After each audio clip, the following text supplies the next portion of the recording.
Continuamos con la paradita a las 12. Freddy Ortiz y Félix de Sena nos acompañan hoy y estamos conversando sobre diversos tópicos.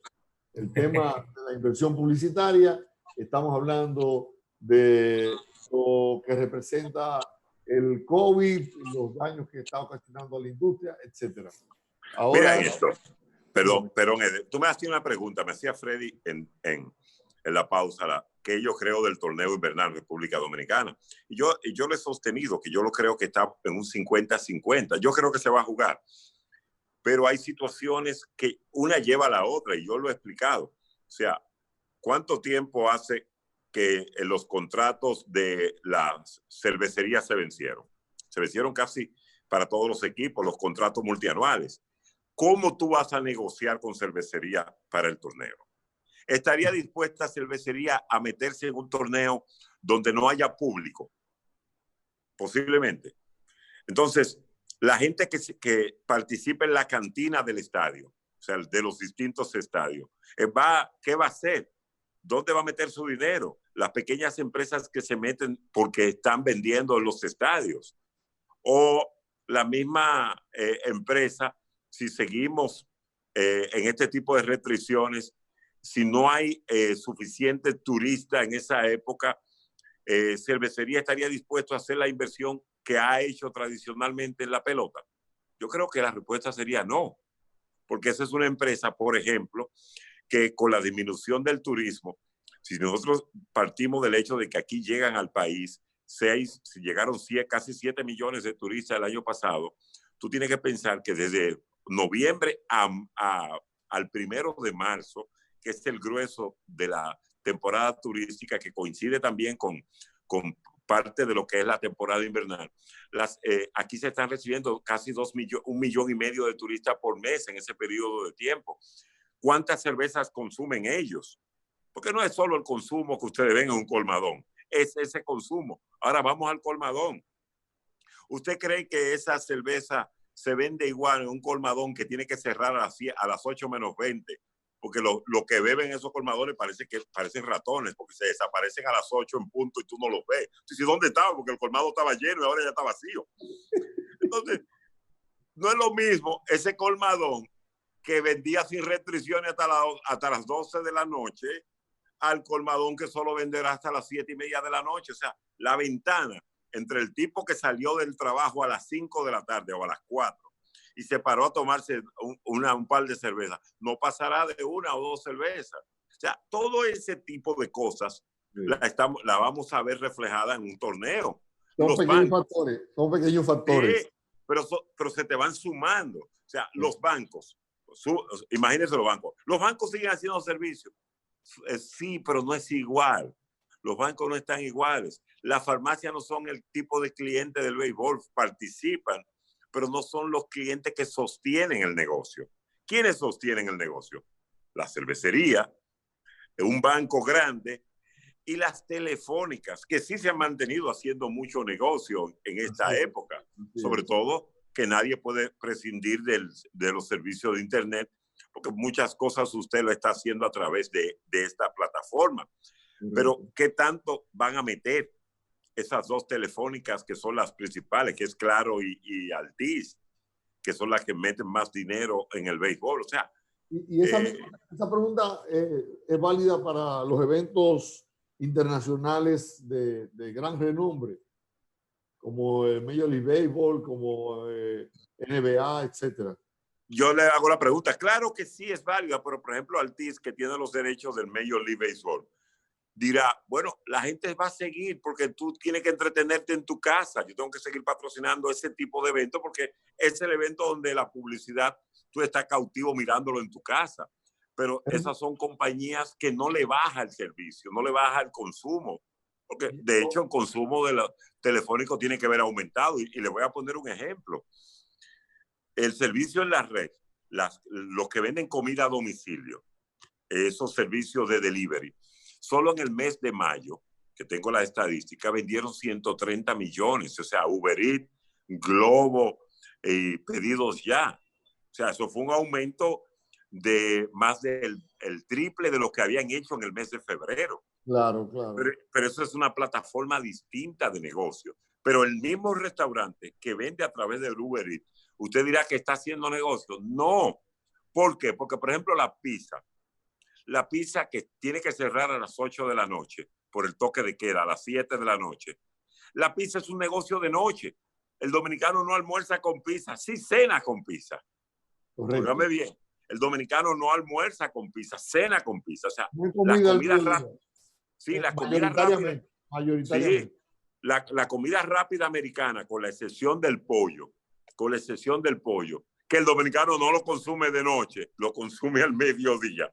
Pero el hamburger y todo eso es cena, eso no es comida del mediodía. Aunque la teoría, Felipe Polanco tiene la teoría de que el picapollo no es comida. Sí, pero es mucho menos cena, se vende al mediodía. La comida del mediodía. Sí, entonces, si seguimos analizando ese tipo de empresas, que por ejemplo, tú vas a vender pizza, sí, los fines de semana, pero el fin de semana cerrando a las 5 de la tarde, se te hace más complicado porque si usted revisa las estadísticas de esos establecimientos, cuando más pizza hacen de delivery es entre las 5 de la tarde y 10 de la noche del domingo. Ese es el pico de esa empresa, de esas empresas que despachan pizzas a domicilio. Pero hoy, con esto, o sea, ¿a dónde van a acumular las pérdidas ellas? Entonces, todo eso se tiene que reflejar de una manera u otra en el mismo torneo de béisbol.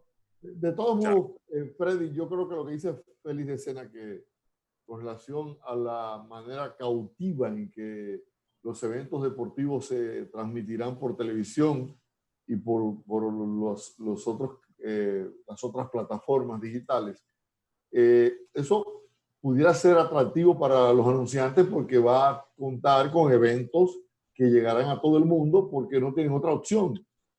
Dependiendo de las proyecciones de posibilidades de los anunciantes, porque si tú tienes, por ejemplo, un banco que debido a la crisis te está diciendo que la cartera de tarjeta de crédito se le va a ir de cabeza porque la mayoría de la gente va a consumir y no va a poder pagar y va a tener un déficit tremendo, entonces no va a estar anunciándose quizás ese banco. O sea, dependiendo de la proyección que tenga el anunciante, ¿no? Lo único que es seguro es que los eventos van a llegar a más gente. De que, Sí. de que los anunciantes podrán contar comprar puntos de rating más baratos porque van a tener mucho más gente viendo los eventos. Pero una muestra de lo que estamos hablando del concepto de lo de la publicidad. Ya habíamos visto los problemas que tenía la prensa escrita, ¿verdad? O la prensa, porque se sigue teniendo la prensa escrita. Pero el problema se le ha agravado. Cuando tú buscas hoy el grosor de algunos periódicos en la mañana, se parece a lo que eran las sesiones de clasificados antes. O sea, ¿usted recuerda cómo era el clasificado del periódico Listín Diario? Hoy en día, cuando tú buscas el periódico El Día, una página tiene el listín de clasificado. Exacto, y eso es una muestra claro de cómo van las cosas. Y estamos hablando de líderes, en el caso del Listín Diario, en el caso de Diario Libre, que son los periódicos impresos que dominan el mercado y han tenido incluso que dejar de publicarse en un día, es decir, los domingos. Yo hoy me puse a puntear, así haciendo ejercicio en los periódicos, la publicidad que vi. Y óyeme, no me encontré con publicidad de nadie. No. Hoy, no. O sea, no. Estamos hablando de que la situación de esta pandemia se va a llevar a todo por el medio. Hay un periódico que está saliendo, se está publicando diariamente, gracias a los anuncios que le está colocando las empresas que son del mismo dueño del periódico. Exacto. Exacto. De todo modo, hay que decir, hay que ser justo, hay que decir que la crisis de los diarios se ha incrementado por la pandemia. Es una crisis que ya traían por la competencia que les representa en términos de lectura las otras plataformas. El periódico impreso tiene altos costos. Sí. Y lógicamente no se pueden comparar con el costo de un periódico digital. Y las suscripciones han bajado bárbaramente. Entonces, si bajan las suscripciones, si bajan la publicidad, muere por inanición. Entonces, los periódicos, la única fortaleza que tienen hoy día es la credibilidad y la profesionalidad. Y depender cada vez más de la plataforma digital. Correcto, así es. Y cuando usted ve, piensa en el torneo de béisbol, ahí es que viene. ¿Qué tan bien estaremos a finales de septiembre que te permita hacer un lanzamiento rápido? Ahora viene la otra parte, la reducción de salario. Tú dices, bueno, me voy a sentar. Hay dos cosas que van a ocurrir este año. La reducción de la publicidad en el monto de lo que van a colocar algunos anunciantes. ¿Qué peligroso tiene esto? Yo que he negociado muchas veces, que cometí en algunas ocasiones errores de darle descuento a algunos anunciantes por una situación determinada de ellos, me encontraba con que al año siguiente ese anunciante que bajó de 1,5 millones a 1 millón, me decía, no, pero que el año pasado tú me diste eso 1 millón, yo te puedo subir a 1,5 millones. Y yo, no, es que tú eras 1,5 millones y por una situación, no había manera de ponernos de acuerdo. Entonces yo aprendí que cuando me pedían ese descuento por crisis, le decía, participas el año que viene. Porque después no me iba a hacer el aumento. Lo propio pasará este año. Si Cervecería te daba $200,000 y te va a reducir a 150, no pienses que el año que viene, cuando no haya coronavirus, él te va a subir. Él te va a aplicar un 10% en función de 200, y no te va a aplicar un 10% en función de 150. Óigame el ejemplo que le doy, que es así, ¿eh? Aunque en el caso de la cervecería también prevalecen otros aspectos que son estratégicos, es decir, la competencia ahora entre ellos mismos. Que ahí viene el problema. No hay competencia. No hay competencia. No existe la competencia. Y ese pero también viene con los peloteros. Es el pelotero que accede este año, y tienen que hacerlo, a una reducción salarial. A una reducción salarial. Tú tienes que pensar lo siguiente. Dice, si él accede, que el año pasado él ganaba $300,000 por mes, y yo, por la crisis, el pelotero accede a bajarme esos 300 a 200, por ponerte una cifra. Cuando yo vaya a negociar con él la temporada 2021-2022, yo le voy a proponer un aumento en función de 200, aunque ya no estemos en coronavirus, no en función de los 300 que él ganaba. Fíjense cómo es la dinámica en esto, o sea, en uno y en otro. La economía, desde cualquier ángulo que lo tomes, va a haber mucho pesimismo. Hay sacrificio, y hay que sacrificarse, y sacrificarse mucho para poder hacer el torneo este año. Al final, y siendo más a grosso modo, al final, ¿qué cantidad de personas quedará sin empleo en República Dominicana? Las proyecciones son más de 1 millón. Impactante. Son impactantes porque si tú analizas la industria hotelera que emplea tanta gente aquí, ¿en qué condiciones están ahora mismo? Todo el mundo está en su casa, suspendido o en fase, simple y llanamente. Lo que genera directo y lo que genera indirectamente. Tú te buscas la industria de los gimnasios hoy. ¿Cuánta gente está quitando los pequeños gimnasios de barrios? Exacto. Sencillo, los pequeños gimnasios de barrios. Vamos a los restaurantes. Ayer anunció una de esas compañías, creo que fue Papa John's, que va a tener que reducir más el personal. A pesar de ser una compañía de delivery, Papa John's, de servicio a domicilio, con muy poca pizzería para tú comer en ella, te encuentras con el problema que estamos diciendo. El 90% de sus ventas se dan después de las 5 de la tarde y los fines de semana. Y sucede que los fines de semana, cerrando a las 5 de la tarde, no hay manera de que tú hagas un cumpleaños, porque no hay cumpleaños. No hay cómo juntar la familia en un lugar de esto. Estuve viendo me parece que ayer o antes de ayer, estuve viendo que de todos los negocios, el de electrodomésticos es el que más se ha resentido. Creo que una reducción por encima del 90%, y eso es escandaloso. Sí. Sí. Yo pensé que el de construcción, porque la construcción se ha reanimado, pero no la venta, porque es que lo que te costaba en febrero $200,000, el dólar estaba a 51.90, pero ahora ese mismo apartamento tú vas a tener que buscar 1.800.000 pesos más para poder comprarlo, porque el dólar está a 60 casi. Correcto. Y eso que dice Freddy, viene una situación que cuando yo di el inicial, el precio lo congelé.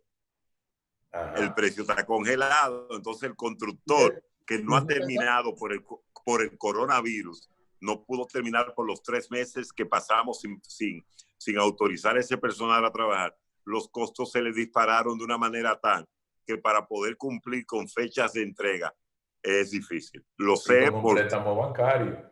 Lo sé por gente que ha estado construyendo, que me han dicho esa situación. Dice, yo tenía todo mi proyecto vendido y lo tengo vendido. El problema que tengo es que esos 3 meses, mi beneficio se fue. Ahora estoy preocupado porque creo que voy a perder. Así es. Así es una situación complicada, bastante complicada. Suerte en ese sentido.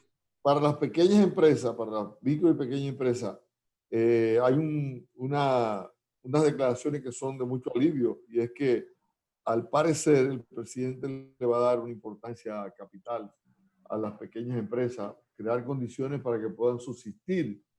Hay muchas formas de ayudar a las pequeñas empresas, hay muchas formas. Creo que el reto de, por ejemplo, extender los pagos, los compromisos, o crear condiciones para que los compromisos se cumplan de manera más espaciada. No sé, fórmulas económicas que ayuden a que se pueda mantener de pie. Eder, yo le voy a plantear algo, eso lo sabe Freddy también.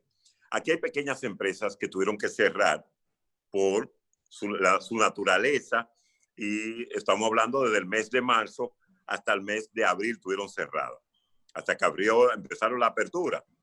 Pero esas empresas siguieron recibiendo su factura energética igualita como si estuvieran abiertas. Ajá. Entonces viene un problema. Y yo recuerdo que antes, cuando tú te ibas de viaje, yo tengo amigos residentes norteamericanos que llegaban a las EDES y decían, mira, mi casa va a estar cerrada 3 meses, y te ponían consumo mínimo. O sea, estábamos hablando de que esas personas pagaban 200 pesos porque se iba. Me pasó con mi madre cuando se tenía que ir a Estados Unidos. Tú ibas y aplicabas para consumo mínimo en esta casa que iba a estar desocupada. Iba a estar desocupada y se demostraba. Pero ahora no, ahora un negocio que tú tenías, un restaurante, una cafetería, tú la cerraste porque no podía abrirla por la pandemia, y te encuentras con que tiene 3 recibos acumulados del valor de lo que tú pagabas cuando tú estabas abierto. No es posible. Y no es posible. O sea, tú quieres ayudar a una MIPYME, dile, no, en estos 3 meses el consumo es mínimo. Mínimo son, ¿cuántos se establecen? 1,000 pesos, 2,000, no sé cuál es el consumo mínimo, pero tiene que establecerle un mínimo. Pero tú no viste un hotel por ahí de 80 habitaciones, cerrado totalmente, que sin operaciones, y está pagando 2 millones de pesos mensuales por potencia. Eso no es justo. No es justo. Eso no es justo. Eso no es justo. Yo denuncié que mi factura regular, donde vivo, un apartamento de 2 habitaciones, donde todos los electrodomésticos son inverter, yo recibía una factura mensual de 3,000 y pico de pesos. Bueno, de repente me llega la factura por 12,000. Yo le pregunto a ustedes, ¿qué cosa puede haberse hecho en una casa? Yo sigo viviendo igual. Salgo por la mañana, regreso en la tarde, la misma cantidad de personas vivimos, no hemos hecho cambio de ningún tipo en la estructura de consumo. ¿Cómo podrán explicarme? Yo voy a ir para que me lo expliquen. ¿Cómo podrán explicarme que de 3.5, es decir, 3,500, 3.600, oscilaba en esos niveles, cómo se disparó a 12.000 y pico de pesos. Por más que grite, tiene el pleito perdido. Ellos siempre ganan el pleito. Porque eso no es lógico. No. Eso no es lógico. Pero eso me da la ganario. Eso es arbitrario. Y parece que la medición es arbitraria. Bueno, ¿de cuánto es nuestro déficit este mes? De tanto. Extiéndelo, aplícaselo a los clientes. Digo, solamente. Claro. Y más las EDES que siempre están en pérdida. Correcto. Bueno, hay una propuesta ahí, yo no sé qué ustedes piensan con relación a cómo fundirlas. Me parece que la idea es como fundirlas. Alguien ha lanzado ese criterio. Lo que pasa es que en cuanto a las sedes y al servicio eléctrico, hay un problema serio y es que los generadores tienen garantizados sus beneficios, pero las sedes no. Las sedes son del gobierno, los generadores son privados. En el momento en que las sedes sí, entonces lo que pasa es que cuando se hizo la modificación de la ley se le garantizó un beneficio a los generadores, más no así a los que cobran el servicio que ellos dan y a los que la distribuyen. Y ahí es que está el problema. Y la pérdida ahí es que está el problema. En la transportación. Las pérdidas son del Estado y los beneficios son de los generadores. Ahí hay un problema. Y los costos de generación han bajado porque bajó el petróleo y la mayoría se han convertido a gas natural. No, exactamente. Esa plataforma le permitió bajar los costos porque consumen materia prima más económica. Pero las EDE tienen que alimentar un personal supernumerario innecesario. Ahí está el problema. Ahí está la distorsión. Ese es uno de los problemas, pero hay otros. Aspiramos a que las cosas se normalicen y que lo que esté mal se corrija, porque de alguna forma eso va sobre la costilla o el bolsillo de quienes pagan los impuestos, de alguna manera. Hacemos otra paradita y al regreso continuamos, así que con su permiso nos vamos a un cambio.